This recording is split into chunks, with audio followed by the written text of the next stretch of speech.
دنیا میں جو لوگ دوسروں کو خیر سکھاتے ہیں، برائی سے روکتے ہیں، تعلیم دیتے ہیں، جہالت سے بچاتے ہیں، وہ لوگ امام کہلاتے ہیں، استاد کہلاتے ہیں، مرشد کہلاتے ہیں۔ بھلائی کے پیغام کو عام کرنے والے کو لوگ مصلح سمجھتے ہیں، اس کو اپنا بڑا جانتے ہیں اور کوشش کرتے ہیں کہ ان سے سیکھی ہوئی باتوں کو اپنی زندگی میں نافذ کریں۔ اللہ تبارک و تعالیٰ نے نا اس ساری امت کو یہ فرمایا ہے، ساری امت کو، کہ تم اس لیے بہترین امت ہو کہ تم نے لوگوں کو خیر کا حکم دینا ہے، تم نے لوگوں کو برائی سے بچانا ہے۔ کنتم خیر امت اخرجت للناس، فرمایا تم بہترین امت ہو، لوگوں کی بھلائی کے لیے تمہیں پیدا کیا گیا ہے۔ تأمرون بالمعروف وتنہون عن المنکر، تم لوگوں کو معروف کا حکم دو گے اور منکرات سے منع کرو گے۔ اس امت نے، پوری امت نے پیشوائی کرنی ہے پوری دنیا میں، جہاں بھی کفر ہے، شرک ہے، جہاں بھی اسلام سے دور لوگ عقائد لے کے بستے ہیں، ان سب لوگوں تک پیغام حق پہنچانا ہے، ان کی ذہن سازی کرنا، ان کو یہ بتانا کہ سچا اور کھرا دین دین اسلام ہے، ان کو یہ بتلانا کہ ہماری بھلائی، ہماری نجات اللہ کو ماننے میں ہے اور رسول کریم علیہ السلام کے دروازے کی گدائی میں ہے۔ یہ اس پوری امت کے ذمے اللہ نے لگایا۔ ہمارے ہاں لوگ یہ سمجھتے ہیں کہ مجھے نسبت حاصل ہو گئی ہے، اب میرا اعزاز بن گیا ہے، لیکن جو چیز وجہ نسبت ہے اس کو میں اختیار کروں چاہے نہ کروں۔ استاد بڑا باعث افتخار ہے، پر اس کی وجہ عزت یہ ہے کہ وہ پڑھاتا ہے، اور اگر وہ پڑھائے ہی نہ، وہ کہے جی میں استاد ہوں میری عزت کرو، بھئی آپ کا جو منصب ہے وہ بھی تو پورا کریں آپ۔ ایک شخص ہے جس کی وجہ عزت یہ ہے، وجہ فضیلت یہ ہے کہ وہ کسی کو کوئی ہنر سکھاتا ہے، کوئی کام سکھاتا ہے، وہ کہے کہ میری عزت تو کرو، پر جو وجہ ہے عزت کی وہ میں پوری نہیں کروں گا، تو لوگ کہیں گے بھی جو وجہ اعزاز ہے وہ تو آپ نے پورا کیا ہی نہیں۔ اس امت مسلمہ کی جو وجہ فضیلت ہے وہ سب سے پہلی تو یہ ہے کہ یہ رسول پاک کی امت ہے، یہ سب سے پہلا اعزاز ہے، اور دوسری اس کی جو فضیلت اللہ کے قرآن نے بیان کی وہ یہ کی کہ تأمرون بالمعروف، یہ لوگوں کو بھلائی کا حکم دینے والے لوگ ہیں، وتنہون عن المنکر، اور یہ لوگوں کو منکرات سے، بری چیزوں سے، بری باتوں سے روکنے والے ہیں۔ اس امت نے غلبے کا کام کرنا تھا، دنیا پہ دین کے جھنڈے کو بلندی دینی تھی۔ ہمارے ہاں جو ہمارا دین ہے نا، اسے ہم نے بطور مذہب کے لیا ہے، بطور دین کے نہیں۔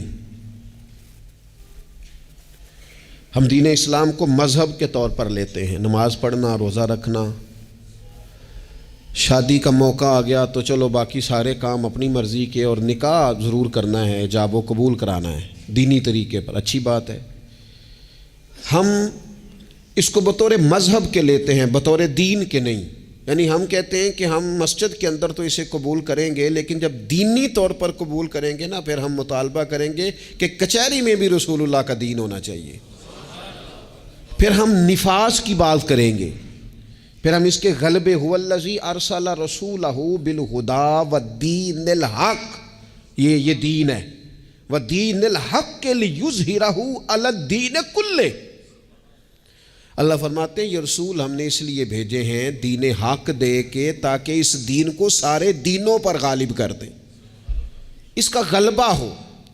ہمارا کفر کے ساتھ یہ طریقہ ہمیشہ یہ رہا، غیروں کے ساتھ، کہ بھئی دین ہمارا چلے گا، تم ہمیں جزیہ دو، اپنے مذہب کے مطابق تم کرو پوجا پاٹ، معاذ اللہ جو تم نے کرنی ہے، اگرچہ وہ درست نہیں ہے۔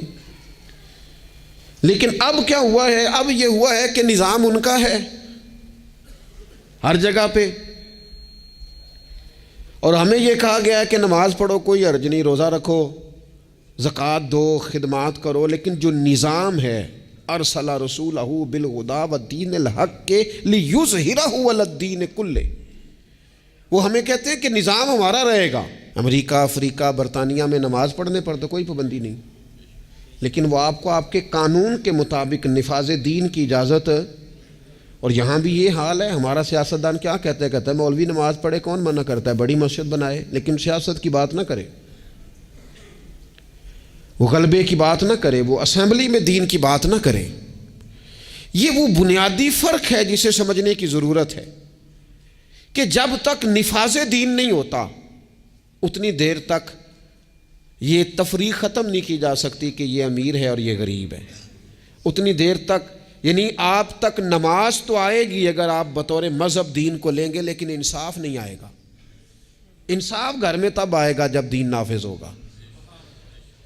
غریب کو اس کی داد رسی اس وقت ہوگی جب کچہری میں اور جب پارلیمنٹ میں دین آئے گا. یہ ضروریات زندگی کی تب پوری ہوں گی. ورنہ ٹھیک ہے غریب کی مدد ہو رہی ہے، مسکین سے تعاون ہو رہا ہے اپنے لب و لہج، تو دین کے لیے جد و جہد کرنا، دین کے نفاذ کی کوشش کرنا، سب سے پہلا مسئلہ تو یہ ہے. دین کیسے نافذ ہو؟ سب سے پہلا مسئلہ تو یہ ہے کہ ہمارے اندر وہ خاص شعور ہی نہیں کہ مذہب کو نافذ ہونا چاہیے. کیونکہ اپنی اپنی دکانداری، اپنا اپنا نظام، اپنا اپنا حساب، اپنے اپنی طریقے سے سب لوگ لے کے چل رہے ہیں. وہ ایک نظام کے جھنڈے کے تلے آنے کو تیار. سب سے پہلی بات تو یہ ہے کہ ہمارے اندر دینی شعور پیدا ہو. ہم پسند کریں اس بات کو کہ اگر نبی پاک نے سادہ کھانا پسند کیا تو ہمیں بھی سادہ پسند ہے. ہم پسند کریں اس بات کو کہ اگر حضور نے فرمایا ہے کہ سادی بارات جائے گی، تھوڑے سے لوگ ہوں گے، نکاح آسان ہوگا، وہ برکت والا ہوگا، تو ہمارا یعنی وہ جو ہمارے اندر چیز پنپتی ہے نا کہ میں مطلب چاہ کرنا ہے میرے منڈے دا بیاہ ہے، وہ پنپے نہ، وہ خواہش نہ پیدا ہو. سب سے پہلی بات تو یہ ہے ہم کہیں یار میں اسی طرح بیٹی کا بیاہ کروں گا جس طرح مدینے والے نے سیدہ فاطمہ کا کیا ہے.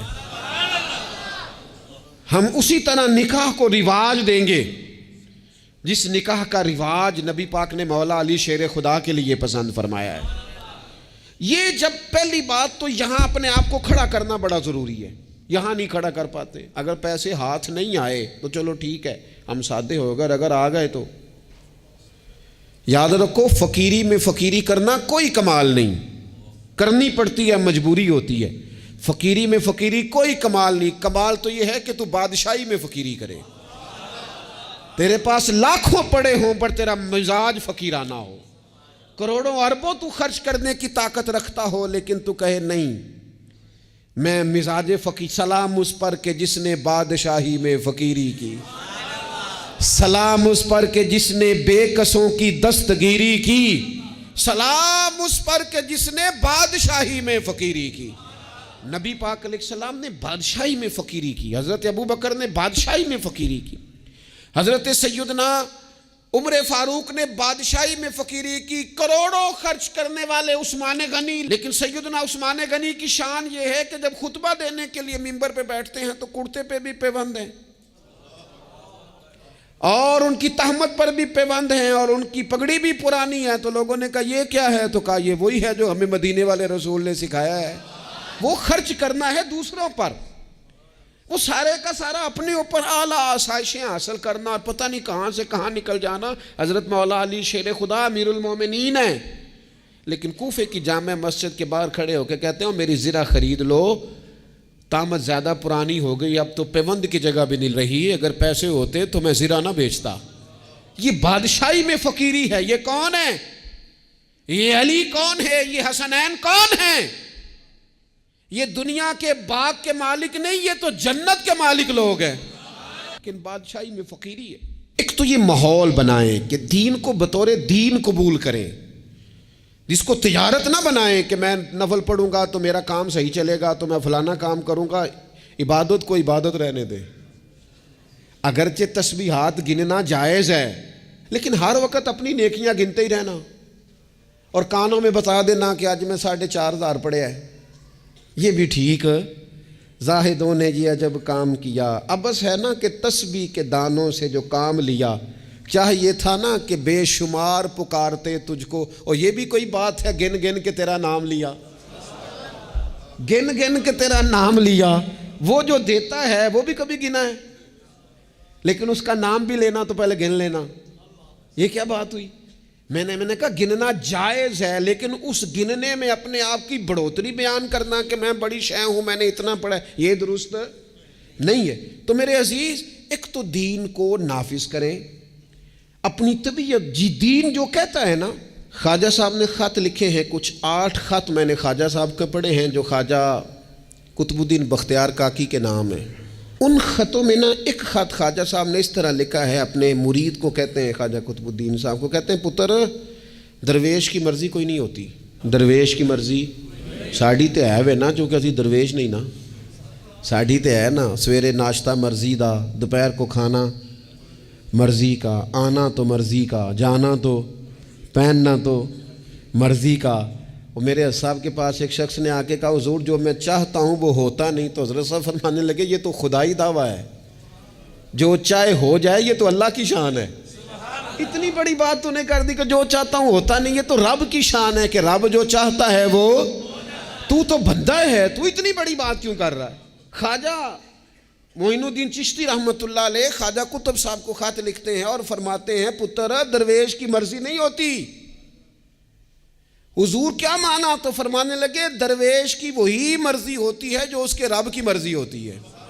ہم جب خود مذہب پہ عمل کریں گے تو لوگوں کو اندازہ ہوگا کہ مذہب عمل کے قابل ہے، دین عمل کے، لیکن خود تو عمل کر ہی نہیں رہے۔ ہر موقع پر برادری سامنے، ہر موقع پر رسم و رواج سامنے، تو دوسروں پر دین کیسے نافذ ہوگا؟ تو کہیں سے شروع کریں۔ دوسری بات یہ ہے کہ اشاعت علم بڑا ضروری ہے۔ دین کی جو بنیادی اور ضروری تعلیمات ہیں، دیکھیں کسی شخص کو کی روزی روٹی ٹھیک کر دینا بھی بڑی بات ہے، لیکن اس کو علمی طور پر مضبوط کر دینا، اس کو اللہ والا کر دینا، اس کا توکل مضبوط کر دینا، اس کے مزاج میں صبر پیدا کر دینا، حوصلہ پیدا کر دینا، خودداری پیدا کر دینا، عزت نفس اس کی طبیعت میں ڈال دینا، یہ اس کی جو خدمت ہے نا، یہ والی، یہ بہت بڑی خدمت کہ آپ نے کسی بندے کو اخلاقی طور پر دینی، روحانی اور مذہبی مزاج دے دیا۔ رسول اللہ صلی اللہ تعالیٰ علیہ وسلم کے زمانے میں صحابوں کے پاس کروڑوں اربوں خربوں روپے نہیں آئے تھے، ان کے پاس کیا آیا تھا؟ خلق محمدی کا رنگ آیا تھا ان میں، صلی اللہ تعالیٰ علیہ وسلم۔ اس کو سیکھنے، سمجھنے اور عمل کرنے کی عادت، لوگوں میں پیغام دین اور اشاعت علم، یہ بڑا ضروری کام ہے، اور انسان ساری زندگی سیکھے۔ ابھی بھی قرآن مجید اللہ کے فضل سے کئی دفعہ موقع ملا اس کو ترجمے تفسیر کے ساتھ، مختلف تفاسیر کے ساتھ سارا دیکھنے کا، لیکن ابھی بھی بعض اوقات پڑھتے ہیں تو کچھ آیتوں کا نیا معنی سمجھ میں آتا ہے۔ کئی دفعہ پڑھنے پر چیز نہیں کھلتی اور دوبارہ پڑھی ہے تو کھل گئی ہے۔ حضور علیہ السلام نے فرمایا میرا قرآن کبھی پرانا نہیں ہوگا، جب بھی پڑھو گے تازہ ہی مزہ دے گا۔ ایک تو مزاج علمی بنائیں، دوسری بات یہ ہے کہ ڈلیور کرنے کا مزاج ہو، دینے کا مزاج ہو۔ امت مسلمہ دیتی ہے، یہ کشکول طلب دراز نہیں کرتی۔ دکھ سنانا ہر وقت یہ مزاج پیدا کرنا کہ بڑی غریبی، بڑی آزمائش، بڑی پریشانی ہے، اس سے تو بندہ کمزور ہو جاتا ہے۔ طبیعت اس طرح کی ہو کہ کوئی سیکھ لے، کوئی سمجھ لے، کوئی اس کے اندر چیز پیدا ہو جائے، اپنی خودی کو، خودداری کو بیدار رکھنا اور کسی کا نفع کرنے کی کوشش کرنا۔ حضرت عمر فاروق رضی اللہ تعالیٰ عنہ سفر کر رہے تھے، ایک بوڑھے کو بھیک مانگتے دیکھا، اسے پہچان لیا، فرمایا تو فلانا فلانا یہودی نہیں؟ یہودی۔ اس نے کہا میں وہی ہوں۔ فرمایا بھیک مانگ رہے ہو؟ کہنے لگا میں اسلامی حکومت کو جزیہ دیتا ہوں، لیکن اب بوڑھا ہو گیا ہوں، کمائی نہیں کر سکتا، تو جزیہ تو دینا ہوتا ہے نا، تو میں کچھ خیرات کٹھی کرتا ہوں، تو کچھ اپنے اخراجات دیکھتا ہوں اور کچھ میں جزیہ دیتا ہوں۔ تو حضرت عمر اس کو پکڑ کے لائے وزیر خزانہ کے پاس، فرمایا جب تک یہ بندہ ٹھیک تھا ہمیں جزیہ دیتا تھا، اب جب تک یہ بیمار ہے اسلامی حکومت اسے ماہانہ اس کے خرچہ دیا کرے گی۔ یہ امت تو دینے والی ہے، اس کو ماہانہ خرچ ہم دیں گے۔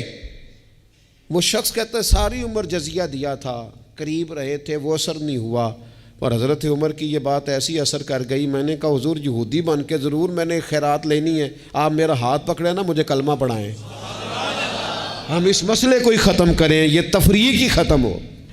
امت تو دیتی ہے، امت تو بانٹتی ہے، امت کے اندر تو جذبہ ہوتا ہے۔ ایک پیشہ برا ہے جوانوں، یاد رکھنا، ایک پیشہ برا ہے، اور وہ ہے کسی کے آگے ہاتھ پھیلانا۔ جو جھاڑو دے کے روزی کماتا ہے بڑی شان والا بندہ ہے، جو سویرے اٹھ کے ٹائم پہ منڈی جاتا ہے، پھل لاتا ہے، ریڑھی لگاتا ہے، وہ بادشاہ ہے، بادشاہ، اس لیے کہ اس نے ہاتھ نہیں پھیلایا، اس نے رب کی رحمت کا دروازہ کھٹکھٹایا ہے۔ وہ بادشاہ آدمی ہے، اس نے اعزاز کے ساتھ اپنی ذمہ داریوں کا احساس کیا ہے۔ بڑا مزہ آتا ہے جب شام کو بندہ اپنی دکان بند کرے اور پھر چھوٹے چھوٹے نوٹ گنے، اور پھر ان میں سے نا، میں نے دیکھا ہے غریبوں کو، کہتے ہیں جی میں نا جی وہ 50 روپے روز دے رکھے نے اللہ دی راہ تے دینے نے، اور پھر اس میں سے وہ تھوڑے سے جب بچا کے کہتا ہے نا کہ آج میں نا مطلب 4 پیسے زیادہ ہیں، آج گھر پھل بھی لے کے جانا ہے۔ وہ جو ذائقہ ہے اسے کبھی محسوس تو کرو۔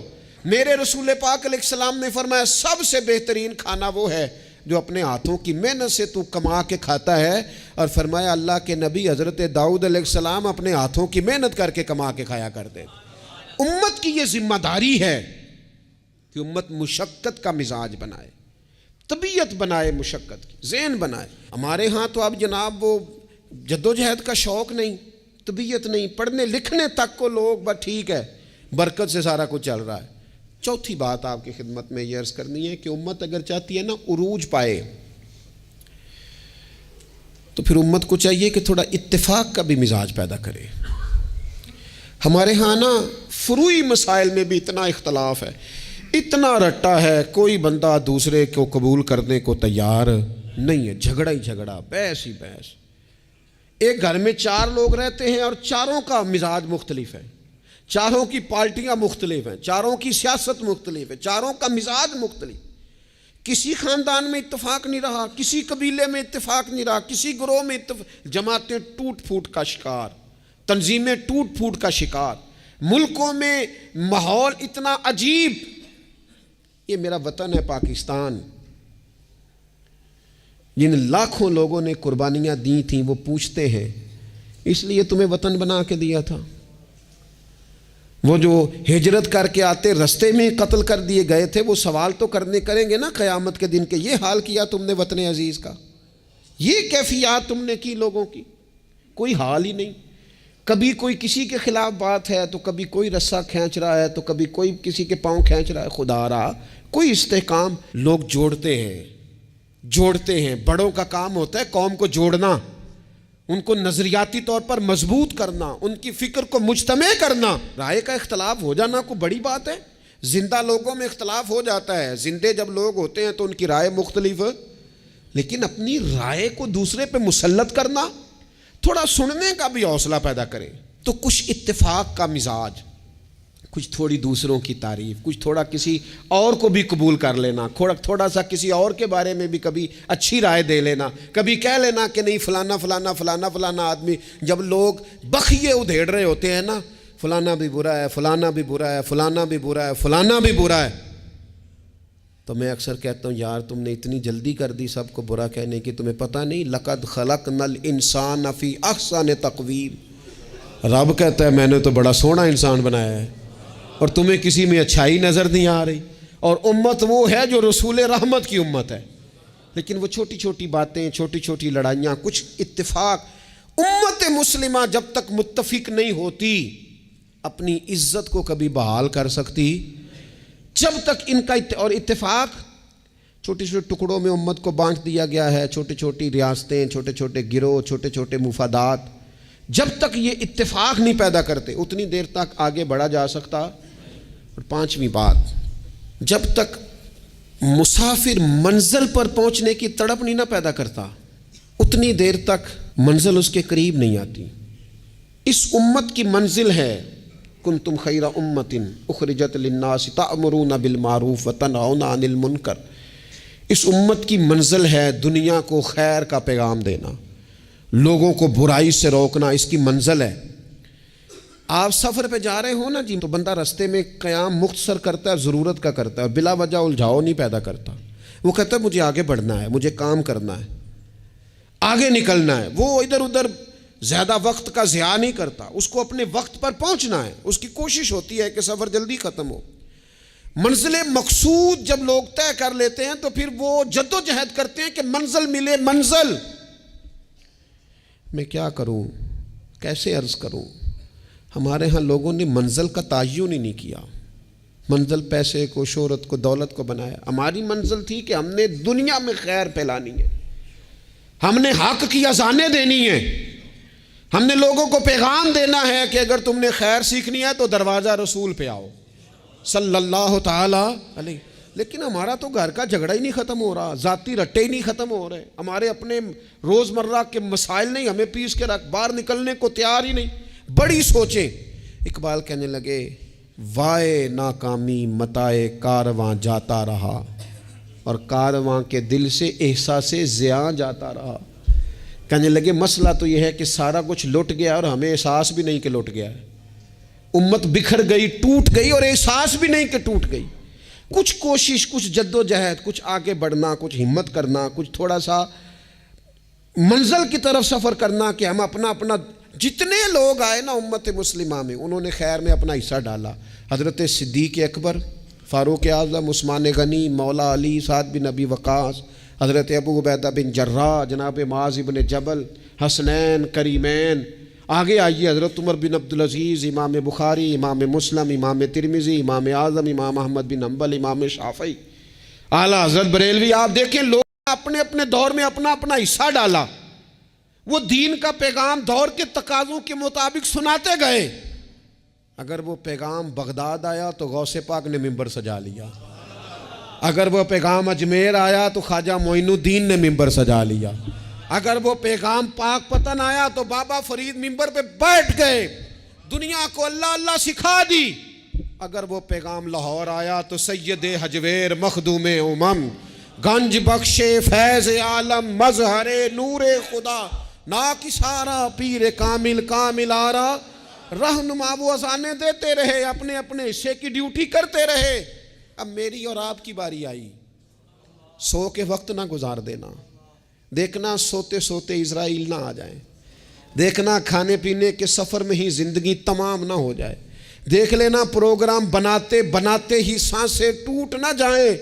اقبال تڑپ کے کہنے لگے، حضور کی بارگاہ میں کہنے لگے میری زندگی کا مقصد تیرے دین کی سرفرازی، میں اسی لیے مسلمان، میں اسی لیے مسلمان، میں اسی لیے مسلمان، میں اسی لیے نمازی۔ یہ سارا کچھ جو کچھ ہے یہ بلندی دین کے لیے، سربلندی مذہب اسلام کے لیے۔ اپنے اندر جو کوئی کچھ کر سکتا ہے وہ جد و جہد پیدا کرے۔ سب سے پہلی بات تو یہ عرض کی ہے کہ اپنے اندر دین کا شعور بیدار کرے، علم دین کا مزاج بنائیں، بادشاہی میں فقیری کی طبیعت پیدا کریں، امت کو جوڑنے کی بات کریں، کم از کم فروعی اختلافات کو تو چھوڑیں۔ اور پانچویں بات یہ ہے کہ جو کوئی کچھ کر سکتا ہے وہ کرے، آگے بڑھے۔ ایک بندے کو نمازی بنا سکتا ہے تو اسے بنائے، ایک کو قرآن مجید کی تعلیم کے قریب کر سکتا ہے تو کرے، لوگوں کو بتائے کہ یہ گناہ، یہ میل کچیل، یہ مومن کی شان ہی نہیں، مومن کا کردار، اس کی عظمت اس کے نام سے واضح ہے۔ حضور والے جو ہیں وہ تو لفظ سے واضح ہے کہ یہ کون لوگ ہیں۔ میری زندگی کا مقصد تیرے دین کی سرفرازی، میں اسی لیے مسلمان، میں اسی لیے نمازی، وما علینا الا البلاغ المبین۔